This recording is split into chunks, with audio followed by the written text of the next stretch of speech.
lahat at nawa pagpalain kayo ng Panginoon habang kayo nariyan. At kami naman ay nakahanda na ngayon pong umagang ito para mag-share sa Diyos. Kaya kung nandiyan dyan ay pakinggan niyo po ang salita ng Diyos. Alam ko merong ituturo sa atin ng Panginoon kaya kung bagang ating alamin regarding what the Bible says about dun sa ating pag-uusapan ngayon. At naniniwala ko na tayo magpapalain. Amen! Amen! Amen mo ba? Amen!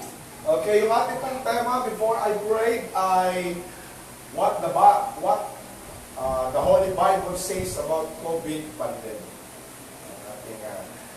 Yan ba ay scriptural? Yan ba ay written in the Bible? Yan ba ay nabanggit sa Biblia?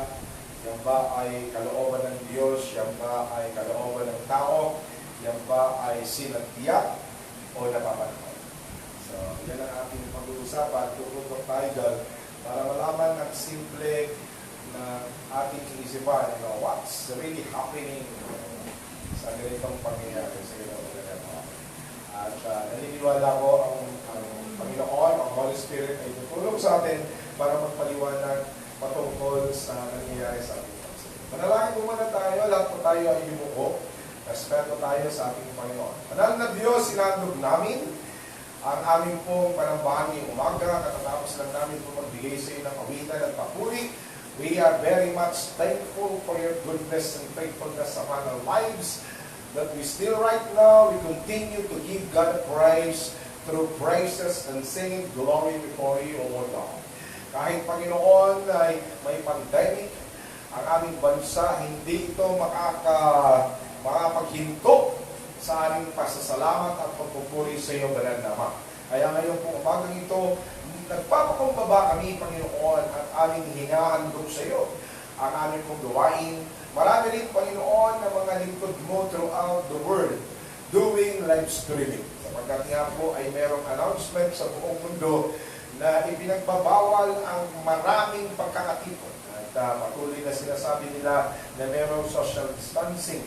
At salamat, Panginoon, na merong ganito upang hindi kami mapahinto sa pangangaral ng iyong salita. Even we have a limited space, but we do believe your word, O Lord God, will scatter whatever happens sa nangyayari sa aming kapanahonan ngayon. Dalangin po namin, Banal na Ama, ay basbasan mo kami at pagpalain. Nawa ang iyong presensya at ang Santo Espiritu na may-ari nito ay makaramdam ang bawat isa sa amin. Ganon din ang mga nanonood sa amin ngayon, O Lord God. Kasi na rin po ay mapagpalak na iyong mga salita, mabigyan, Panginoon, ng manuwaan at mabigyan ng kalakasan sa kanilang spiritual na pangangailangan. Sapagat alam po namin, marami na ngayon mga Kristiyano, they are longing, O Lord God, to have a fellowship like this. Dahil nga hindi po sila nakakapunta rito sa bahay-sambahan, sila po ay nasa kanilang tahanan. Dalangin din po namin na sinigupkupin mo, Panginoon. Kahit naroon sila sa kanilang tahanan, ay maranasan nila ang iyong pagkapahayagan at ang iyong presensya ay magbigay sa kanila, Panginoon, ng panawagan. Ito pong aming dalangin sa banal na pangalan ng aming Panginoon Kristo, Hari ng mga hari, Diyos ng mga Diyos. In Jesus' name. Amen at amen. Praise God. So let's continue. What does the Bible say about pandemic disease and sicknesses? Sige po, diretso po natin. So narito po pandemic. Meron po kasing dalawang epidemic and pandemic. Parehong Mic. Siguro, pag ngayong pinanganak siguro, Mic pangalan mo kasi pinanganakan during the pandemic. Epidemic is an outbreak of virus in a minimal, nakalimutan ko, minimal surrounding. Yung pong hindi masyadong malawak yung scope. Yun po yung tinatawag na epidemic. Hindi pa gaanong lumalaganap. Kaya tinawag pa yan ng pandemic.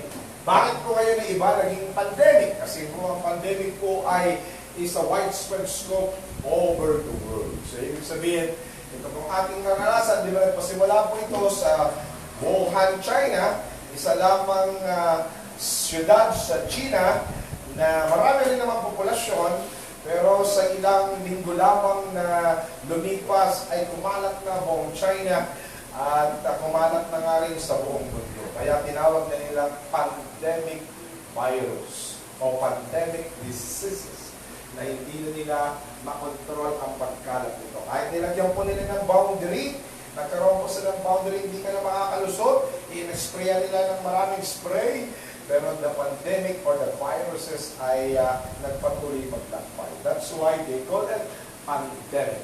Buong mundo na nakakaranas ng ganitong sakit. Hindi lang sakit, bagkus marami na po ang namatay.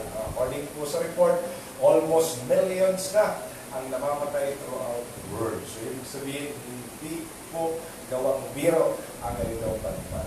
Okay, pumunta po tayo sa ating pong believes that seals, pero tingnan natin, di ba, meron nga, sinabi natin kanina, what is the Bible says about pandemic or COVID-19, sapagkat nagpasimula po ito ng 19. Basahan pa natin ito, believe the seal will be open during Great Tribulation. Ano ba sinasabi ng Biblia patungkol po ito sa pandemic? Coincides with the arrival of the Antichrist as the first horseman, a global war as the second horseman, and economic collapse as the third horseman, and the general die of 1/4 of the world population as the fourth horseman, which is followed by the global dictatorship under Antichrist and the rest of the flames. So ano po pag-uusapan natin, Pastor? About pandemic. So ano po ang sinasabi sa Biblia? Bakit po ako nag-quote nito? Makikita po natin yan, sige po, sa Revelation chapter 6, verse 1 up to 8 or 7, about the seals. Yung pong binanggit sa Biblia, sa Revelasyon, papahayagan na nangyayari sa atin yan. Okay, basahin natin sa verse 1. I watched as the lamp opened the first of the 7 seals. Then I heard one of the 4 living creatures says in a voice like thunder, "Come!" And I looked, as there before me was a white horse. Its rider held a bow, and he has given a crown, and he rode out as the conqueror bent on canvas. Uusapan natin yan, palalalimin natin yan. Ito po yan. Tingnan niyo po. Ito po, kung maalala niyo, ay nangaral din ako sa Word of God. Sorry, sa Word of God, nababanggit ko pa kayo. Kasi kayo po ay naging bahagi sa akin po ba. Kayo ay naging kasaysayan sa aming pamilya, sa aming puso. So, pulang 5 taon tayo nagsapasa. So, kayo po ay nakikinig mga taga-Word of Hope na we still love one another. Kasi yan po ang nais ng Panginoon. So, naituro po yan, pero nawala po. Pero hindi po ganon, ang aking pangaral. Kasi tumutok lang po ko rin kung sino yung 4 na horsemen. Pero ngayon po ay meron pong ibang tema rito na ating iisasahin kung sino nga po ito. Okay, ito po yung horsemen, ito po yung una. At ang sabi po ng ibang mangaral dito, siya raw ay si Kristo. Pero hindi po yan. Sa marami pong mga komentary, that's not Jesus. Kasi ang si Yesu Kristo ay nakaupo na sa kanang trono ng Diyos. Hindi na siya kasama po sa tinatawag na muling doon sa pagbubukas ng seal at siya ay kasama pa roon sa 4 na mga kabayo. Ang Panginoon ay huling lalabas na may kabayo sa po yun, tinatawag na judgment. The last judgment. Hindi po dyan. Okay, when the Lord opened the... sige. Diretso na ba? When the Lord opened the second seal, I heard the second living creature say, the another horse came out, the fiery red one. Its rider was given power to take peace from the earth and to make people kill each other. To him was given a large sword. Lalaki ko muna bago po sipihin ko yung bakit nga may pandemic, binanggit ko yan sa Biblia. Bibigyan ko lang po kayo ng kasaysayan pagkatapos po ay pumunta na po tayo sa pinakapunto natin po usapan. So, diretso po tayo. Ito po yung si red horse. Ibig sabihin, katulad na nabanggit ko, red horse ay biblical. Pero hindi po yung iniinom na red horse. Pero ang red horse, biblical. Pero iba po yung ano ba yun? Isang sipa, iba. Red horse. Iba po ito. Speak about the warrior, speak about the war. Yan po ang isa sa lalabas. Titingnan natin kung sino yan. So let's continue. Okay, dire-diretso ko lang. When the lamp opened the third seal, I heard the third living creature says, "Come, I look, and there before me a black horse. Its rider from holding pair of scale in his hand." Black horse. Sige po. Yan po si black. Meron lang po ngayong black eye. Meron bang inumin na black horse ngayon? Tiger black. Black label. Black label. Yan po yung dark horse. Siya po yung, sinabi po sa Biblia na mayroon pong hawak ng timbangan. Kung yan pong scale. Siya po ang may hawak niya. Let's talk about the famines of the world. So, diretso po tayo. Okay, alam ko ay nagkakwentuhan kayo at wala na kayong social distancing. Sabi, social distancing. Wala na kayong social distancing. Kaya bigla tayong masilip nasaan ang 1 meter nito. Please, order in the court. Di kailangan ng 1 meter pa rin. Para sumusunod tayo, ibigan na natin ng mga agawan. Nausap ko na ng agawan. So, baka sabihin nila, Pastor Jerry, ikaw ang hindi tumutupad. Sabihin, Pastor, kailangan sumunod tayo. Dahil binigyan na tayo ng authority nila. Let's go around and do secular visit throughout the Payanas and also throughout the business. Kasi meron na nga po akong volunteers. Kaya kailangan susunod lang tayo sa kanila. According to the law. Pag wala po sa law, kahit pastor ka o kahit pulis ka, you are under arrest. So kailangan susunod tayo. Okay, diretso po tayo. Then I heard what sounded like voice among the 4 living creatures saying, 2 pounds of wheat for a day's wages and the 6 pounds of barley for a day's wages, and do not damage the oil and the wine. Okay. Yung pong raw, black raw ay, sila po ay, ito po yung tagutom. Pero tanong ko po kayo, tagutom ba ngayon? Yes. Well, ako naniniwala ng tagutom. Kain ng mga tao man. Wala akong tagutom. Nakikikain na lang. Ayun, medyo sabihin natin na limitado yung resources, pero hindi pa tagutom. Amen? Pag sinabi mo kasing tagutom, wala ka na talagang makakain. Kaya magkakaroon na talaga ng worldwide outbreak. Nakatulad nangyari po sa Yolanda. Yun po yung nangyari ng tagutom, pinasok na nila yung malalaking storage ng bigas kasi tagutom na. Wala na silang iyong kung tagutom. Pero ngayon po COVID, wala pa naman nangyayari, may ayuda pa rin. Amen! Amen! Diba? May natanggap nga tayo kahapon. So, ibig sabihin, hindi pa tagutom.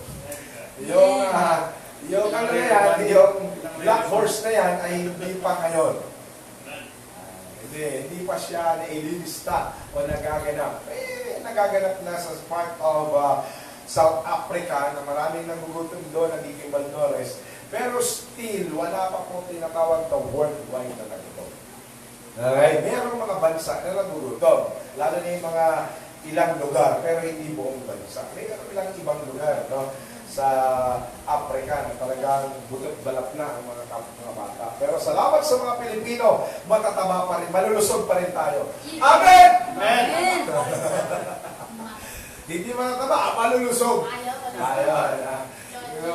Okay. Sabi po rito, balik natin doon.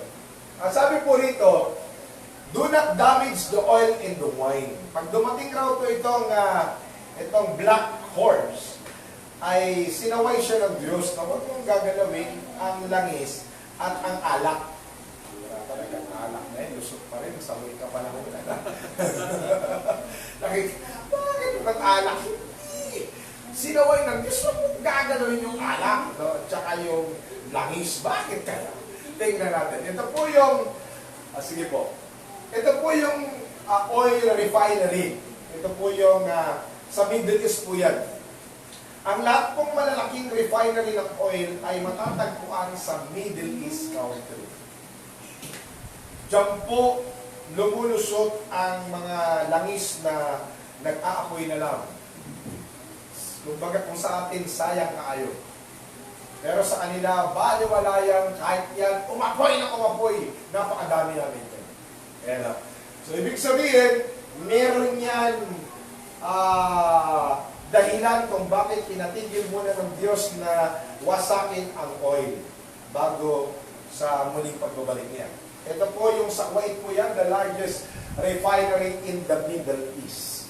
Yung po yung Kuwait. Diretso po tayo. Ito po yung Saudi. Saudi Arabia ay siya po ay owns the largest oil refinery in the US. Ibig sabihin, sa Saudi ay doon kumukuha ang Amerika na langis sa Saudi. Kasi kaya nga, bakit nangyari yan? Nang kanilang winasok ang Saudi Arabia, itinayo yan. Diba na, sorry. Hindi pala, yung Iraq pala, yung sorry. Correct me. Hindi pala, ang isip ko Iraq, Saudi pala. Kasi ang Saudi Arabia is partner po kaya meron silang magandang ugnayan ng US. Kaya dyan po yan nakatayo sa Saudi Arabia. Kaya kasi ang Saudi Arabia ay pinagpala ng Diyos. Amen? Amen. Ano po ba ang Saudi Arabia sa Biblia? Who is Saudi Arabia? Tinuro ko na yan. Sino nakakalala who is Saudi Arabia in the Bible?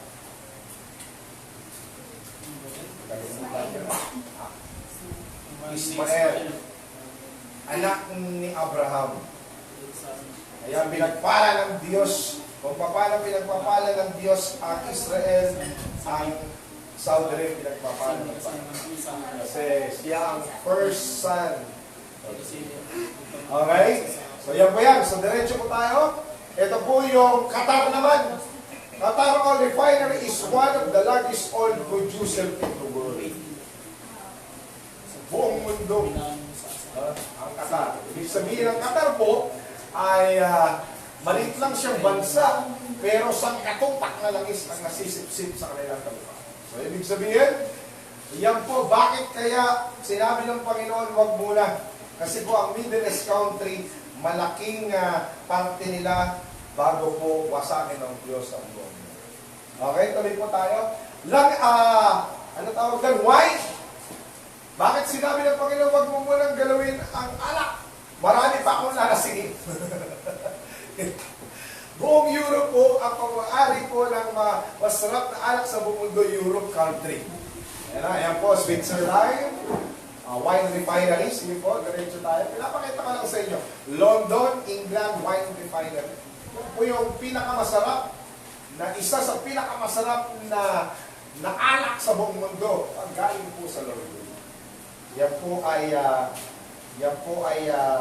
talagang grabe pag natikman mo. Kaya nga, pero walang sasarap sa ginawa ng Panginoon. Amen?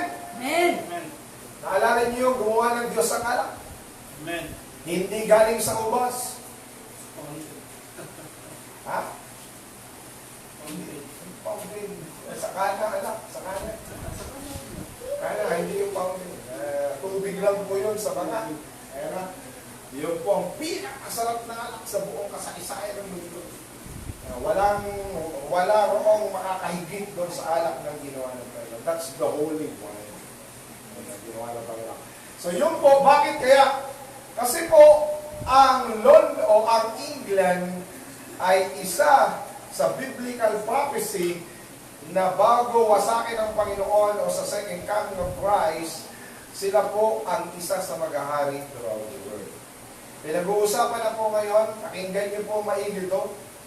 Pinag-uusapan ngayon, mga siguro 1 month ago, the European government ay through Bill Gates, kasama na si Bill Gates, ay gusto nilang ipatupad na ang one-world government.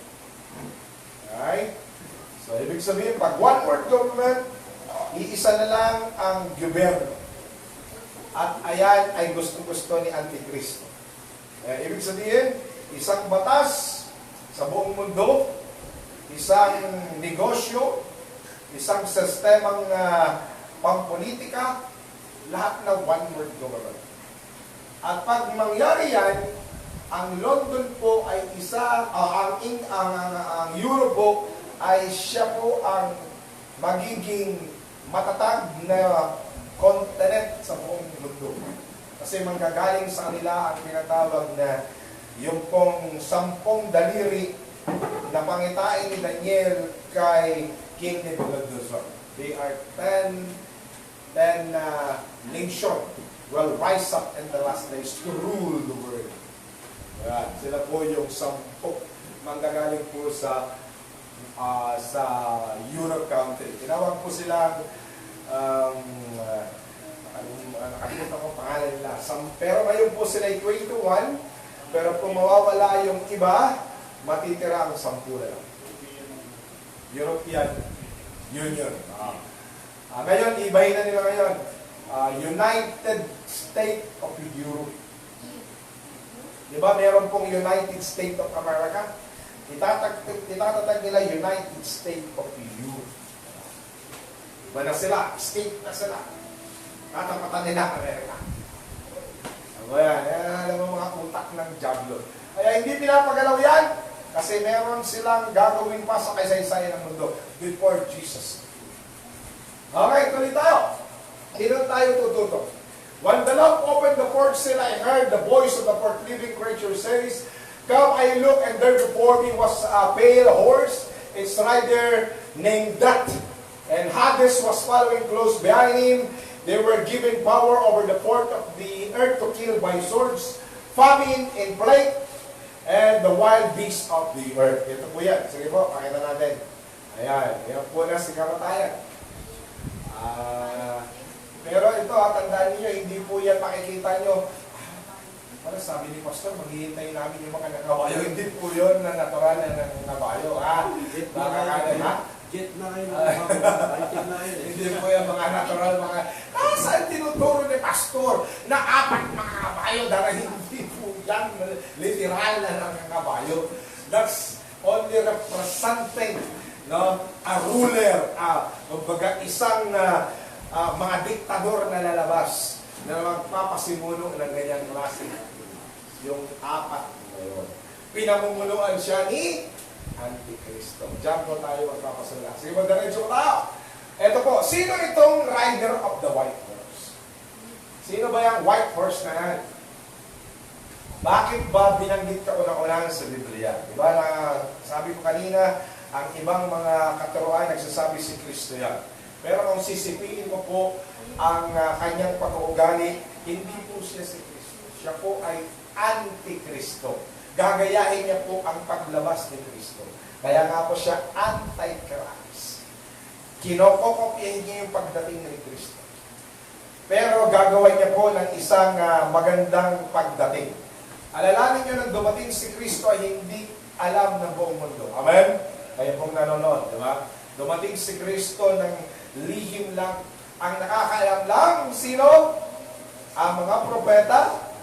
Si Herodes. Siya ang nakakaalam na darating ang Kristo. At ang kanyang mga bayarang propeta noong araw.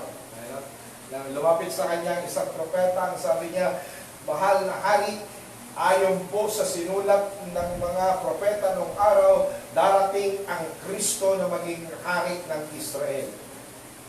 Ipapanganak po siya sa Bethlehem. Walang hindi pwede na maging hari siya. Ako lang hari. Patayin lahat ng mga bata. Mangyayari rin po yan. Yung pagpatay sa mga bata. Pero not literal, but in pagsunod, pag tinatawag yun ang rapture. Usapan natin sa darating na panahon. Okay, sino po ba itong rider of the white horse? Sige po. It's John Revelation that the first horseman is on a white horse carrying a bow. Meron po siyang, ano po, bow? Bow. Bow. Sorry. Saya yun. Bow. Pana na walang paraso. Kasi kala ko bow. Pala bow. Sorry. Bow. And giving a crown, riding the forward as a figure of Conquest, perhaps invoking pestilence or the Antichrist. Okay, eto po yun. Bakit po, nasaan ang tema mo na what the Holy Bible says about COVID? Eh bakit pinag-uusapan mo, Pastor, ang white horse? Nasaan ang COVID doon? Alam, baka sabihin nyo, maliligaw tayo. Makabalik tayo. Eto po yan. Before the Lord's came, ang isa pong gagawin ng tinatawag kong white horse, ang tanong natin, Pastor, dumating na ba ang Antikristo? Wala pa lang. Pero pa yung mga senyalis mo na ang Antikristo ay unti-unti na nagpapaalam. Ang Antikristo po ay darating ay hindi niya aawayin ang mga Kristiyano. Tandaan niyo yan. Makakala nyo, pagdating ng Antikristo, aawayin niya mga naniniwala ni Kristo? Hindi. Kakaibiganin niya yan. Like the Israel. Kakaibiganin niya yan. After pag makuha niya na lahat, He declared, ito ang aking rules. This is my rules. I am your leader. Ito ang aking marka. Sumunod kayo sa akin. Okay. May crown siya and bow. At sabi niya, perhaps invoking pestilence. Dito tayo sa pestilence. Kumbaga sa Bisaya, anong Bisaya ng pestilence? Pastilan.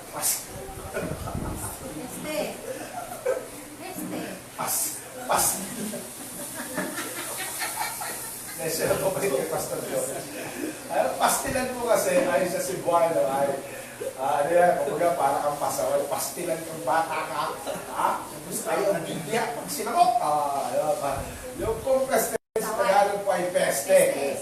Peste. Isang peste o isang uri ng sakit, salot na darapo sa buong mundo. Ang pestilence po, hindi po tinukoy dito word for word ang COVID. Makinig kayo. Wala po sa Biblia word for word ang COVID. Ano ba COVID? Coronavirus. Hindi po yan may isusulat sa Biblia. Kasi hindi ang sumulat ng Biblia, sino ba sumulat ng Revelation? John. John the Beloved. Hindi niya pa alam ang salita COVID. Ano ba kayo? Hindi may lakala dyan. Huwag niyo nang hanapin. Kasi maraming mga pilosopa, hindi naman nakasulat po sa COVID sa Biblia. Bakit sasabihin mo according to the Bible? Maraming mga pilosopo gano'n. Lalo na hindi nag-aaral ng salita ng Diyos. Alam lang nila puro kang pilosopuan. Matatalino sila magsipi, pero hindi talaga nila iintindihan kung anong ibig sabihin talaga ng Biblia. Magagaling yan sila. Ito pong sinasabing pestilence, ito pong nangyayari ba sa ating kapanahonan ngayon na coronavirus ay isa bang peste o salot? Naniniwala po ba kayo na salot ito? Yes. Naniniwala ba kayo na peste ito? Yes. Pag sinawag mo kasing peste, yan po ay kumikitil ng buhay ng tao, sumisira ng buhay ng tao. Okay? So pag sa probinsya, pag sinabi mong peste, dumating naman ang mga pesteng ito. Bakit pakinggan? Yan na naman mga peste paparating. Sige yan.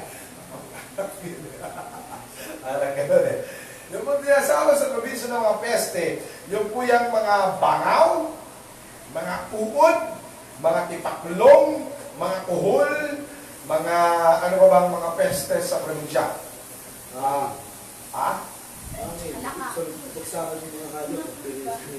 Palaka? Mga ano ba mga peste sa probinsya? Daga? Ayan. Yan po yung mga peste na pag ayan po, bala nga po, pag ayun nga po, tipaklong. Iba yun? Malalaki. Locus. Yan, locus. Yung malalaking tipaklong. Balang, magkawagin. So, yung po yung mga peste. Hallelujah. Sakto-sakto ang word na peste. Huwag mo kasi.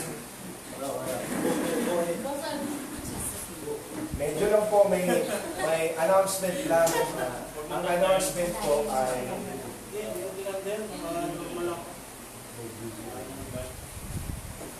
Salamat po. Sa sunod, bibili na tayo na. Nadulas ang site. So, Okay, kasi bagong plano ko sa side natin. Papapunta ko na rito, madudulas po kayo. Kaya ano po nila yan. may time ang leader.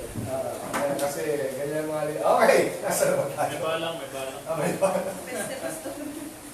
Yes. Dumating na salot. Ano? Hindi, bumuka. Bumuka ka po kasi. Okay, ganito po. So, basa po tayo sa Biblia. Ezekiel chapter 34, 23 up to 30. At 20 to 30 says, that when God established covenant of peace with Israel, ito po yung Antichrist. The covenant will result in safety, peace with nation, and the elimination of harmful beasts by famine. Okay? By contrast, when the Antichrist establishes covenant of peace with Israel. Diyan rin po makikita yan sa Daniel chapter 9, 27. God will inflict the world with condition opposite of those his covenant of peace will bring. He will unleash war. Ibig sabihin, the sword. Okay? The second seal. Revelation chapter 6, 3, 4. Famine, the third seal. Revelation chapter 6, 5, 6. And harmful beasts, the fourth seal. Upon the earth of demonstrate that the Antichrist covenant of peace is that covenant of peace that will bring true safety as the foretold in the Old Testament. Ganito po yan. Ibig sabihin, pagdating po, ito pong nangyayari sa atin ay kinukondisyon tayo para po pagdating ng Antikristo. Pakinggan niyo po ito. Bakit? Bakit niyo nasabi, Pastor?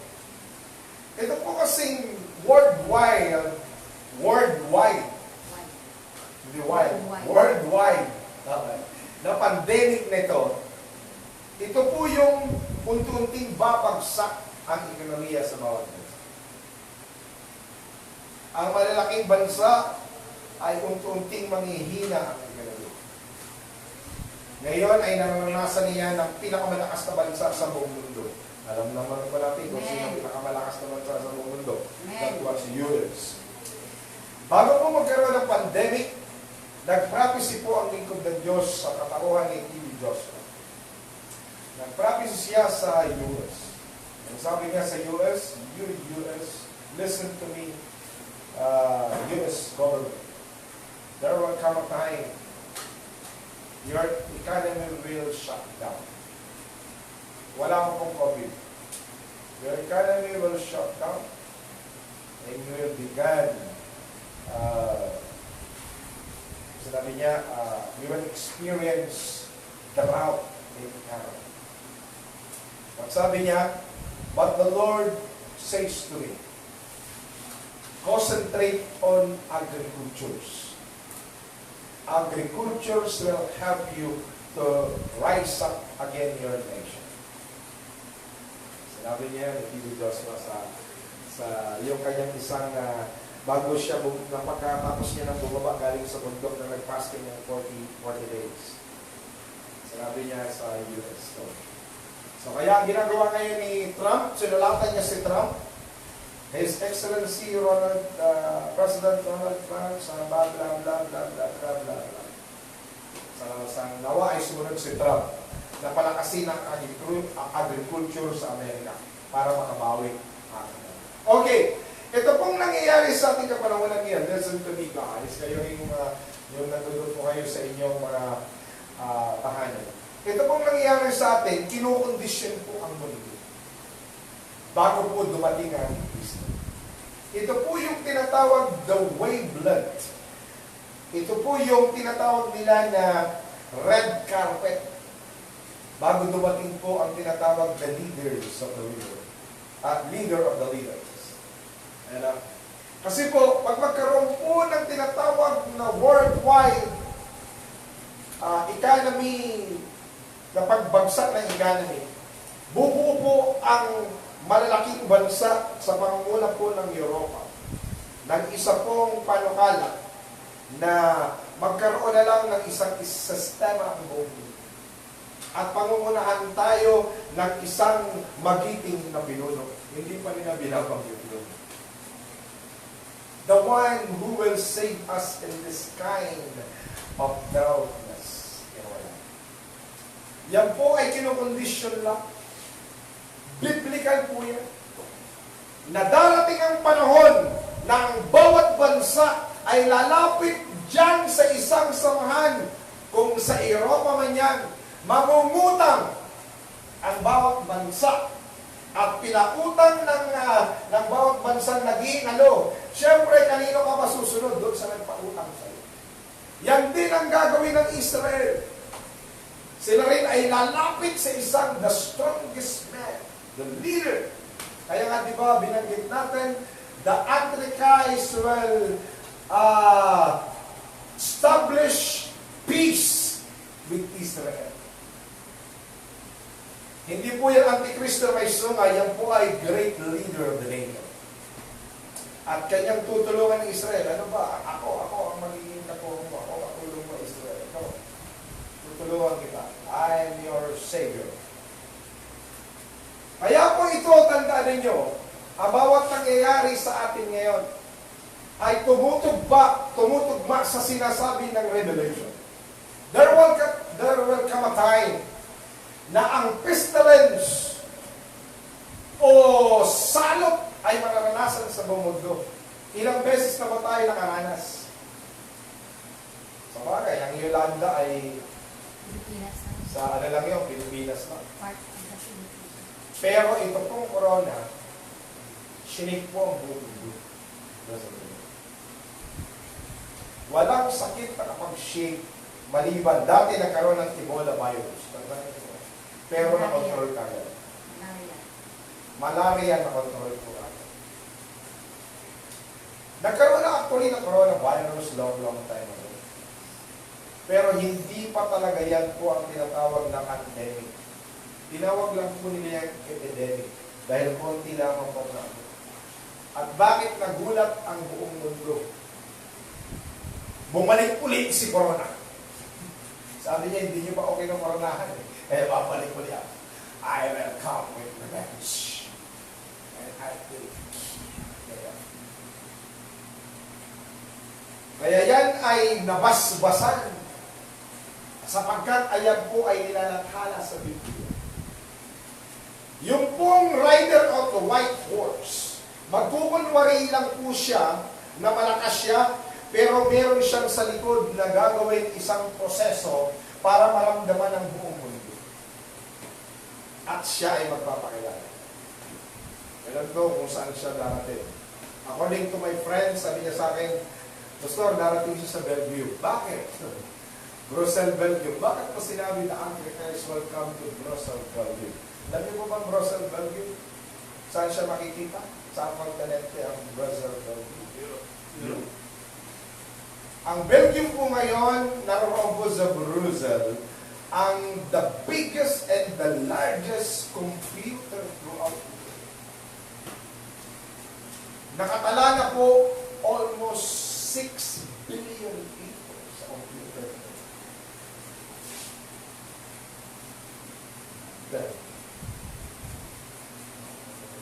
Ha? Maliit lang po ang Belgium. Pero it's a solid nation in terms of economic and prosperity. Doon po yung mga matatalinong utak. At kung doon man darating, sabi ko naman, siguro lang, pero hindi, we don't know kung saan magdarating ang Pilipinas. But the Bible says, siya po ay nakakabayo, at ang kabayo na yun, it's talk about the victory and cleanliness, kunwari na, purity. Meron siyang bow, ibig sabihin tapos na siyang bow. Meron siyang bow, ibig sabihin na-recognize na siya. Yung kanyang palaso ay ano na po yun? Tinarget na sa bawat bansa. Ibig sabihin na victory na po yun. Wala pong noong unang panahon, si Alexander the Great, pag tinaas niya ang kanyang bow, ibig sabihin, nakangker niya na ang isang bansa. Yun po ang sinasawag ng victory. Hindi po magtataas ang isang great leader na mayroong pampana. Ibig sabihin, pag may pana pa, tigmaan pa. Pero pag wala ng pana, tinakas ng isang general ang kanyang pana. Ibig sabihin, they already won it. Kaya yung Antichrist na yan, magdadala yan. Kaya nga itong nangyayari na ito, isa sa kanyang plano ito. At yan po ay hindi niya rin plano, sumusunod lang siya sa tinadhana kung saan nakasulat na sa Biblia ang mangyayari sa mundong ito. It's already written. Tandaan ninyo, bawat mangyayari sa atin ngayon, we are living in these last days. Hindi ka dapat magulat. Pero if you are just a Christian, na hindi ka nagbabasa ng Biblia, hindi mo alam yun. You are always thinking, why God? Why you have forsaken us? No, it's already written in the Bible. And according to the promise, listen to me guys, after the pandemic of this coronavirus, mas meron pang matinding darating na pandemic sa mundo. Bakit? Kasi po ginagawa yan ng isang sistema para ang bawat bansa bumagsak in economy at doon pumunta sila at humingi ng tulong sa i-declare nilang the Great Reader. Tuloy mo tayo. Para ko sa kaya po sa huling-huli, God is always calling you. Stand strong in your fight. Amen! Ganyan ba kayo? Live what you believe with confidence and passion of God. Passion in His Word. Kasi po hindi na natin mapipigilan ang pandemic na ito. Pero meron po itong solusyon. Kasi hindi ito hayaan ng Panginoon na magtuloy-tuloy. Hayaan din ng Panginoon that the body of Christ will rise up again and preach His Word. Amen po ba? At ipapangalan natin, God is a greater of pandemic. Pero unti-unti po yan magkaganap ang sinasabi ng Biblia. There will come a time na ang ating pananampalataya ay sisikilin na. Ganyan ba ba kayo? Kaya kung ikaw Kristiyano, na ikaw ay nangihina pa iyong pananampalataya, ikaw pa ay nagdadalawang isip, mag-isip-isip ka. Kung ikaw Kristiyano, na nararamdaman mo ay kay iba, itigil mo na yan. Ano ka ba? Hindi panahon ngayon mag-isip ng ibang nararamdaman. Mag-isip ka kung paano ka lalapit sa Diyos. Amen! Amen. Huwag yung nararamdaman mo. Sapagkat ang Diablo o ang espiritu ng Diablo na kumikilos sa mundo ngayon ay papasok sa bawat puso kung ano ang nararamdaman mo. If you feel na wala ng pag-asa, devil comes. If you feel kakaiba ang nararamdaman mo, hindi ka na maglilingkod sa Panginoon, devil comes. If you feel wala ka ng panahon magbasa ng Biblia o magpuri sa Panginoon, devil comes. If you feel wala ng pag-asa, may tao na devil. Amen. If you feel, kakaiba kasi nararamdaman mo, iba talong doon, devil comes. Naiintindihan niyo ba ako? Hallelujah. Start thinking na ang ginagawa mo, kung ayan ay taliwas sa binabanggit ng Biblia, that's the work of the enemy. Nakikinig ba kayo? Tandaan mo yan. Kapag dumating sa utak mo, something bothering you, na walang kapayapaan, walang magandang ilalabas yan, devil comes. Meron din ako dito kung magtatapos. Meron din ako nabasa. Kasi ngayon naging studios po ako ngayon. At pag narito ako, pag wala kaming lakad ng mga pastor, hindi ko nila sinusundo, ay nagsasearch po talaga.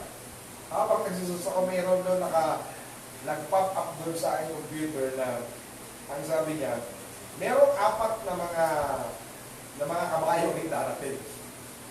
So, bitchinin ko ngayon, sure. 4 na mga kabayo. Unang kabayo raw, yung sabi niya, katamata. Marami raw magiging tamad bago dumating ang Panginoon. Nangyayari ba yan? Yes. Nangyayari ba yan? Tama naman. Amen? Sabi rin sa tamad magbasa ng Biblia. Tamad manalangin. Tamad pumunta ng simbahan. Tamad mag-fellowship. Tamad na ipag-fellowship. Tamad magsabi ng totoo. Puro sinungaling. Tama rin siya, no? Pangalawa raw, sabi niya, yung pangalawa, sabi niya yung pula. Maraming pula ka po ngayon, pastor. Pula, binasa ko. Maraming pula ngayon. Ano bang pula? Binasa lang gano'n. Maraming po ng mga baligdig. Maraming magtataksil. Maraming galit.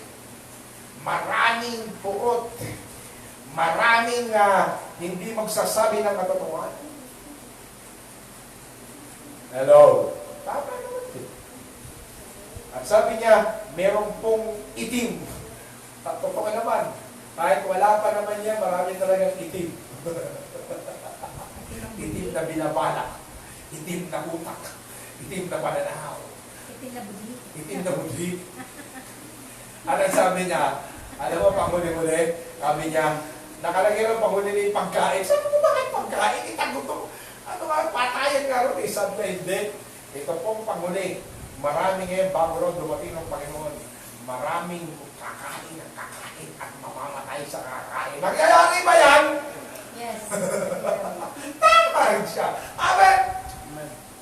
Marami ngayong inaatake dahil sa kakain na kakain. Sinigang. Sinigang na yun.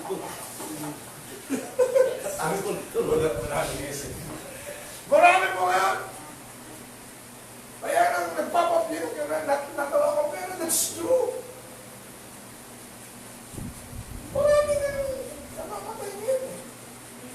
Isa dyan, thank you Lord, ang aming kuya, nawa ay may nagtawad sa Panginoon, nasa, kahit sabi ko nga, binibiro ko nga yun, lang siya ay, magsisikas sa mga kasalanan kapag nakahila siya sa pagkakas.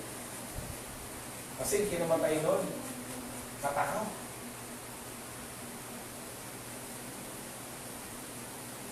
Walang ginawa kundi kumain ng crispy pata.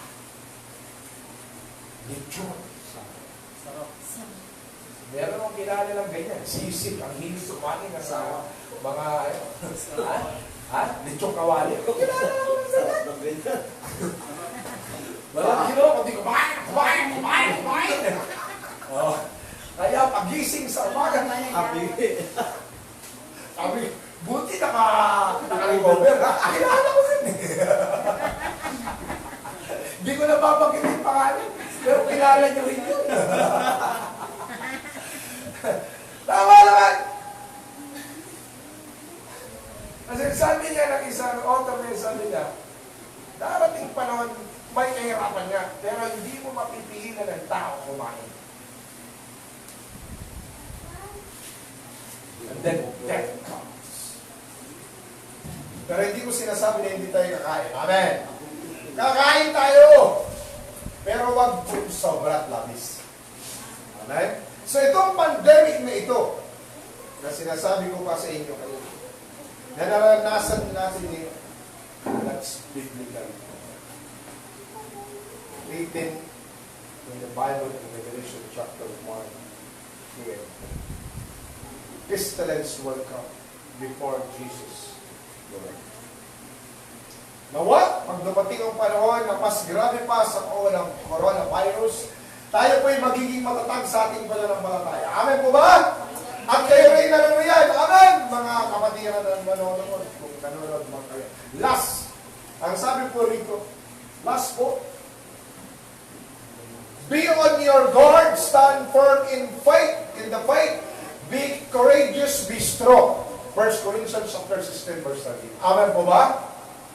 Kaya laging naka-guard. Paano? Kaya tatanungin mo kayo. Alam mo, nalulungkot nga ako. Kapag ikaw, Kristiyano, hindi ka nakakarinig ng salita ng Diyos within a week o hindi ka nagbabasa, isa ka sa target ng tao. Isa ka sa target. Tandaan mo yan. Pinagpaplano. Alam mo, sa totoo lang, napakatalino ni Javi. Totoo nga na we are wiser than him. Pero kung sinabubuhay mo ang salita ng Diyos. Pero kung hindi mo sinabubuhay ang salita ng Diyos, everybody will follow you. The devil will jump. At wala kang magagawa. Bakit? Hindi ka nakikinig ng salita. Hindi ka nagbabasa, hindi ka nananalangin.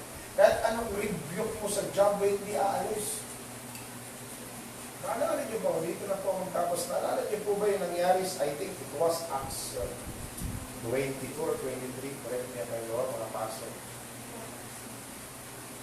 Ng isang masamang demonyo o demon-possessed man, meron doon dumaya kay Pablo, kay Silas, mga anak ni ang sabi niya, kita niya ang diablo, makinig ka! Mga anak ni Ziba, makinig ka, demonyo! Sa pangalan ni Jesus na pinapangalan ni Pablo, inuutusan kita, umalis ka! Sumagot ang diablo. Ewan ko sa'yo. Kilala ko si Jesus. Kilala ko si Pablo. Pero ikaw hindi kita kilala. Nagsalita nila. And according to the Bible, pinalunan yung mga tao na yun, mga anak. Ito sila eh, diba? So, pinalunan sila ng devil possessed, binasak-wasak ang kanilang mga kanilang mga damit, pinagkakalmot sila, hanggang nagkatakbo. Ano mo application yun sa atin? Even you are the Christian, na hindi ka nagbabasa, hindi ka nananalangin, hindi ka nakikinig ng salita ng Diyos. At anong rebuke mo sa kanya, hindi ka niya papatulog. Who are you? Do you have any power over this? Sinasabi mo ang salita ng Diyos, pero hindi mo naman sinarubunan. Remember, devil knows the Word of God. Hello? Amen. Ginamit niya nga kay Jesus Christ, di ba? It is written! Di ba?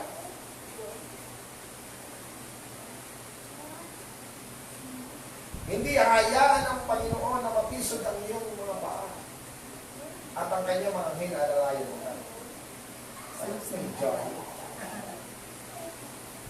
The devil knows about the Word of God. And he knows about the power of the Word. Kaya ako sa totoo lang, kahit ako ay pastor, amin ito sa'yo. Hindi ako basta-basta nag-review sa job. Ina-assess ko muna siya. Kasi baka dumating ang panahon, devil spoke up. Sabihin ng diablo, are you greater than me? Do you believe that you have the right power over me? Tandaan ninyo, may mga diablo na hindi nakukuha sa in Jesus name lang. Basahin nyo ang Biblia. Tinuro ko sa iyo yan. Alam mo ba yun? Alam nyo ba yun? Ang diablo hindi nakukuha sa in Jesus name lang. May mga diablong malalakas. Alam niyo ba yun? Matthew chapter 17.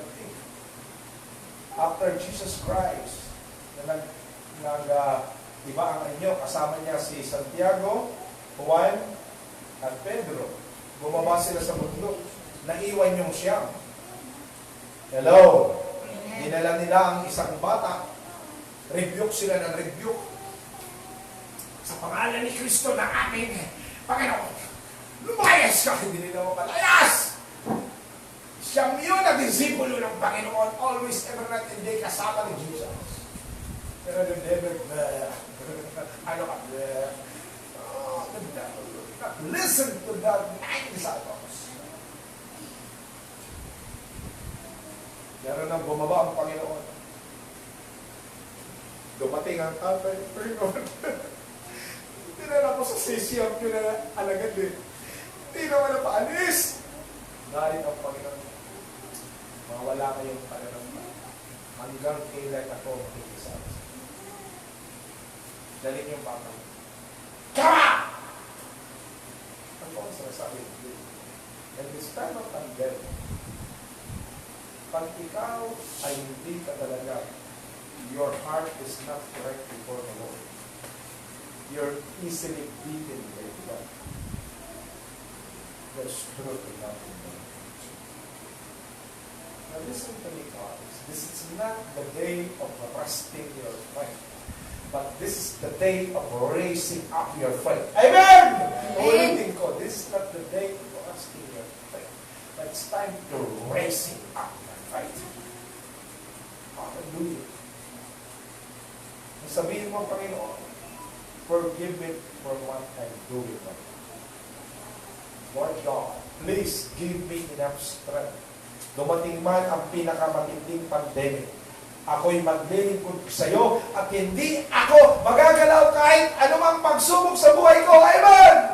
Because Jesus the greater than any kinds of pandemic, because I am safe because of your word and your blood. In Jesus' name I pray. Amen. Tumayo po tayo mga kapatid. Hallelujah. That's the only, yan po ang isa lamang po yan sa atin na tawag o paalala. This pandemic is not really related in the word of God. Not por punto. Huwag niyo po kung tatanungin kung sino man may doon sa inyo dyan na magsasabi sa Facebook, na mag-comment, Pastor, ano ang garan mo na por punto, tumigil ka kung sino ka man. Hindi lahat na nangyayari sa mundo na salita makikita mo sa mundo. It only happens. Only happens. You have to read through that and try to understand the truth and not sapagkat yan ang dapat natin gawin sa panahon. Amen. Ang panahon ngayon po ay kailangan maging palatag, maging matibay ang iyong pananampalataya, maging malakas, maging kagamit-gamit para pagkatapos ng pandemic nito, sama-sama tayo. Hallelujah. Tataas ang pangalan. Awitin po natin ang ating inawit kanina. Kung maganda nila, Jesus is the center of it all. Hindi, gusto ko Jesus is the center of it all. Jesus is the center of it all. Amen? Even there is a pandemic, Jesus is the center. Amen. Amen? No center, only Jesus is the center. So, tulungan niyo po ako. Hallelujah. Sapagkat hindi ko masyadong kabisado yan. Pero I knew, ito po, I knew you can be able to sing it. Amen. Hallelujah. Para purihin natin ang Panginoon. Glory to God. Sige po. Amen. Amen. Thank you, Jesus. Oh, glory.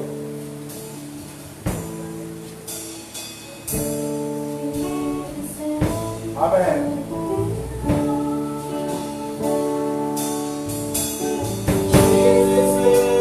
Bawal po tayo. Kahit po kayo nasa inyong tahanan, let's sing with us. Yeah. And always be in you, Jesus.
cellphone.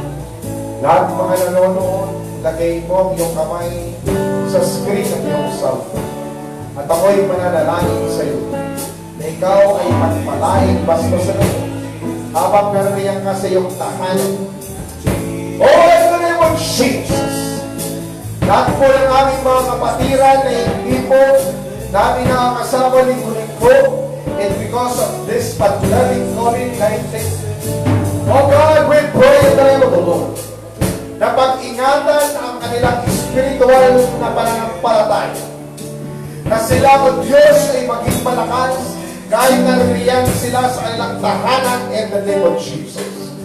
Sapagkat ang aming kaaway ay nais silang bigyan ng kasinungalingan. Ang aming kaaway ay bigyan sila, Panginoon, ng pagdadalawang isip.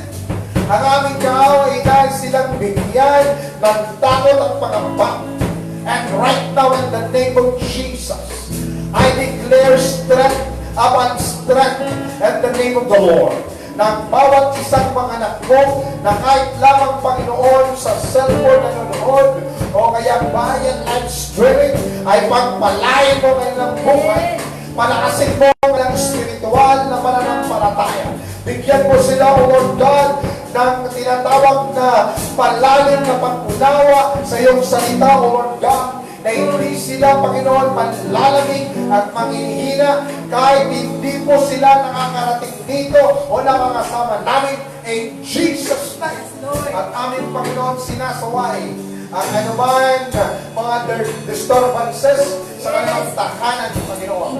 Kung meron mang mga karamdaman sa kanilang pamilya, ang kanilang mga anak, Panginoon, ay may mga ubo, may mga lagnat, O Lord God, o may hindi magandang pakiramdam, through the blood of Jesus, kahit kami, Panginoon, narito, you can reach them, O Lord God, by faith in Jesus' name. And right now, I declare healing upon healing to every one of them, to each one of them, in the name of Jesus. And let your spirit and let the name of Jesus Christ will minister unto them in Jesus' name.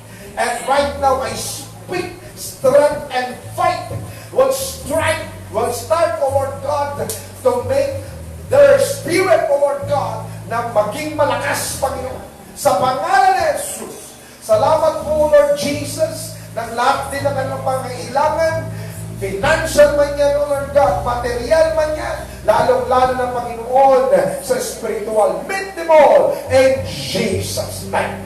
Salamat, Panginoon, sa amin din gawain niyon, sa mga anak mong naririto.